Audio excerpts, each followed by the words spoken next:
Nothing he could have done could have prepared him for what he was about to experience. He couldn't help but wonder how his wife could do such a thing as he grappled with the reality. He was a loving husband and a wonderful father to his 2 young children. Until he saw his newborn baby girl, he had no reason to suspect infidelity. Ben and Angela Ehegborough were no more distinct than any other couple who had ever existed. Born and raised in Nigeria, the couple decided to relocate to London, UK, a very unfamiliar place where they encountered an unfamiliar occurrence. Infidelity is one of the most dangerous challenges to a meaningful marriage. No matter how much a couple claims to be unconcerned about it, this question lurks in the depths of their subconscious.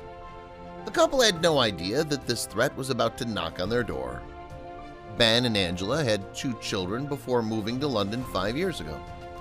Angela walked into their bedroom one morning when Ben was least expecting it, and with a big smile, she said to him that she was pregnant. The couple was overjoyed with the news, but they had no idea what was in store for them.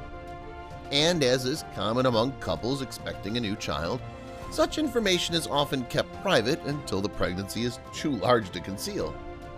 Even then, they'd prefer that fewer people know about it so that it can be a big surprise for everyone. But they'd soon realize that they'd be the ones who got the biggest surprise. So far, the pregnancy had been uneventful, and the time had come for the baby to be embraced into the world. Angela was rushed to the hospital.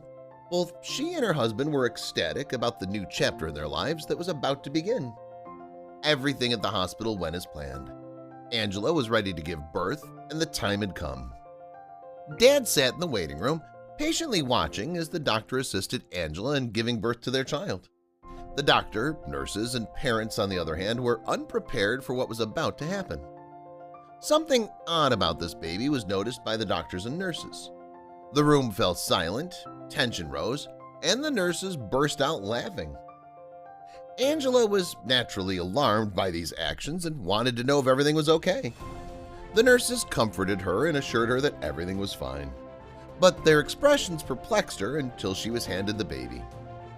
Angela held her newborn baby in her arms and realized the face was too familiar to conceal. Angela's first concern, like any mother's, was the baby's well-being. Thank goodness the baby was healthy. Everything about this baby's birth was ordinary, and the birth was similar to all other births that had occurred before and after it. The baby's health, on the other hand, was the last thing on Ben's mind. Nothing Ben could have done could have prepared him for what he was about to witness. He was a loving husband and a wonderful father to his 2 children.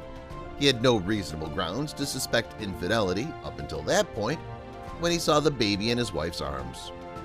How could his wife deceive him in such a way?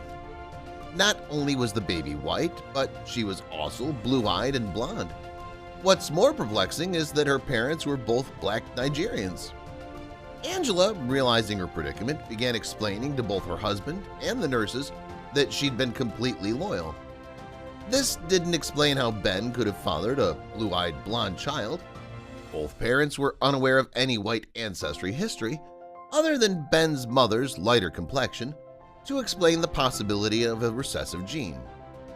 Angela had already confirmed the child's paternity. All doctors could do was look for other explanations to back up Angela's theory. Albinism was ruled out by tests. Luckily, more answers appeared to be on the way. A few months later, another black couple, Francis and Arlette, had a white baby boy. Albinism was ruled out in their case. The nurses, too, hypothesized extramarital affairs. Francis claimed that he didn't need a DNA test to know the baby was his because he realized the baby had his nose. Could this potentially help Ben sleep at night? A story about a black woman with 2 white children sparked Ben's interest. In this case, the father of the children was her white husband. Could it be that Angela and Arlette weren't telling the whole truth? The origins of the Ben and Angela case are a mystery in and of themselves. As a result, the child was given the name Namachi, which means God's beauty. Even though it's suspected that this is a divine intervention, the scientific community has one question that DNA test results haven't quite answered. Will Angela's word suffice for Ben? Ben, the girl's father, is adamant that Namachi is his daughter, despite the fact that there's no medical explanation for how this could have happened. After all, this could be a miracle story. Ben is a very happy father, despite the difference in skin color.